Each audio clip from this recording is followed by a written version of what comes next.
ಸರ್ಕಾರ ಎಸ್ಐಟಿಗೆ ಈಗ ಆದೇಶ ಮಾಡಿದೆ. ನಾಳೆಯಿಂದ ಈ ತನಿಖೆ ಕೂಡ ಆರಂಭ ಆಗುತ್ತೆ. ಶವಗಳ ಹೂತಿಟ್ಟ ಪ್ರಕರಣಕ್ಕೆ ಸಂಬಂಧಪಟ್ಟ ಹಾಗೆ ಎಸ್ಐಟಿ ರಚನೆ ಆಗಿದೆ ಅಂತ ಸಂಬಂಧಪಟ್ಟ ಸಚಿವರುಗಳು ಕೂಡ ಮಾತನಾಡ್ತಾ ಇದ್ದಾರೆ. 106 ಶವಗಳನ್ನ ಹೂತಿಟ್ಟಿರುವ ಬಗ್ಗೆ ಸತ್ಯ ಹೊರಬರಬೇಕಿದೆ.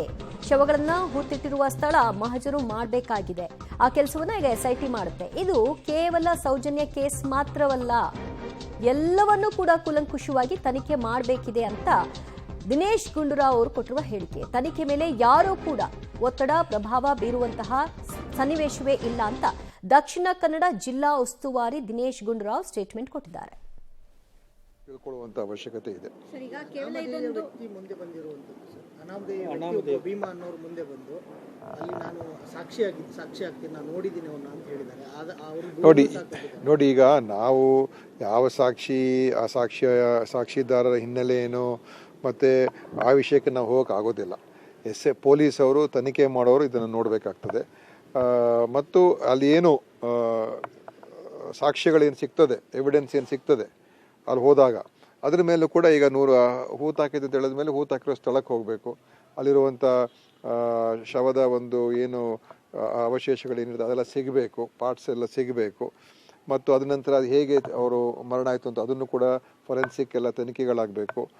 ಸಾಕಷ್ಟು ಇರ್ತದೆ. ಮತ್ತು ಬೇರೆ ಬೇರೆ ಇನ್ಯಾರಾದರೂ ಮುಂದೆ ಬಂದು ಅವ್ರ ಹತ್ರ ಇರುವಂಥ ಮಾಹಿತಿಗಳನ್ನು ಕೂಡ SITಗೆ ಹಂಚ್ಕೋಬೋದು. ಇದೆಲ್ಲ ನೋಡಬೇಕಾಗ್ತದೆ. ಅದರಿಂದ ಏನಾಗಿದೆ ನಮ್ಗೆ ಗೊತ್ತಿಲ್ಲ. ಸೊ ತಿಳ್ಕೊಳ್ಬೇಕು. ಯಾಕಂದರೆ ನಾವು ಸುಮ್ಮನೆ ಯಾರೋ ಒಬ್ಬರ ಮೇಲೆ ಇದನ್ನು ಆರೋಪ ಮಾಡುವಂಥದ್ದಾಗಲಿ ಅಥವಾ ಒಬ್ಬರ ಮೇಲೆ ನಾವು ಈ ಥರ ಮಾಡಿದೆ ಅಂತ ಹೇಳೋದಕ್ಕೂ ಕೂಡ ಸಾಧ್ಯ ಇಲ್ಲ. SIT ಮೇಲೆ ನಮಗೆ ವಿಶ್ವಾಸ 100ಕ್ಕೆ 100 ಇದೆ. ಖಂಡಿತವಾಗಿಯೂ ನಿಜಾಂಶನ ಹೊರಗೆ ತರ್ತಾರೆ ಅಂತ ನನಗೆ ವಿಶ್ವಾಸ ಇದೆ. ಸಮಗ್ರ ತನಿಖೆ ಇದೊಂದಾಗುತ್ತೆ ಇಲ್ಲ, ಸಮಗ್ರ ತನಿಖೆ ತಾನೆ SIT ತನಿಖೆ ಅಂತ ಹೇಳಿದಾಗ ಇವ್ರು ಹೇಳ್ತಾ ಇರುವಂಥದ್ದು ಒಂದು ಶವದ ಬಗ್ಗೆ ಅಥವಾ ಸೌಜನ್ಯ ಪ್ರಕರಣದ ಬಗ್ಗೆ. ಓಕೆ, SIT ತನಿಖೆಯ ಪ್ರಕ್ರಿಯೆ ಹೇಗಾಗುತ್ತೆ ಅನ್ನೋದ್ರ ಬಗ್ಗೆ ಮಾತನಾಡ್ತಾ ಇದ್ರು ಸಚಿವ ದಿನೇಶ್ ಗುಂಡೂರಾವ್ ಅವರು. ಜೊತೆಗೆ ಸತ್ಯಾಸತ್ಯತೆ ಹೊರಗೆ ಬರಬೇಕು. ಸುಮ್ಮನೆ ನಾವು ಯಾರ ಮೇಲೂ ಕೂಡ ದೂರೋದಲ್ಲ.